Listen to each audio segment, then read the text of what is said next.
Hi, ഇന്ന് നമ്മൾ പറയാൻ പോകുന്നത് ദൈവത്തിനെ കുറിച്ചാണ്. ലോകത്തിൽ ഒരേ ഒരു ദൈവമേ ഉള്ളൂ, അത് അള്ളാഹുവാണ്.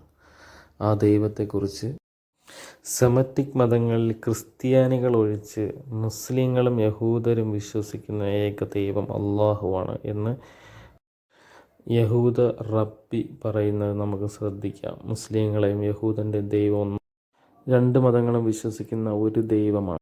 റബ്ബി പറയുന്ന വീഡിയോ നമുക്കൊന്ന് ശ്രദ്ധിക്കാം. Allah, which is, we use that word all the time. We have the same God as the Arabs. We believe in the same God, one God. Allah is taken from the name from Allah, which is, we use that word all the time. We have the same God as the Arabs. We believe in the same God, one God.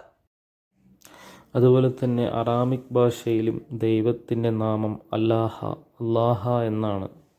ഗൂഗിളിൽ നമുക്ക് search ചെയ്യാം.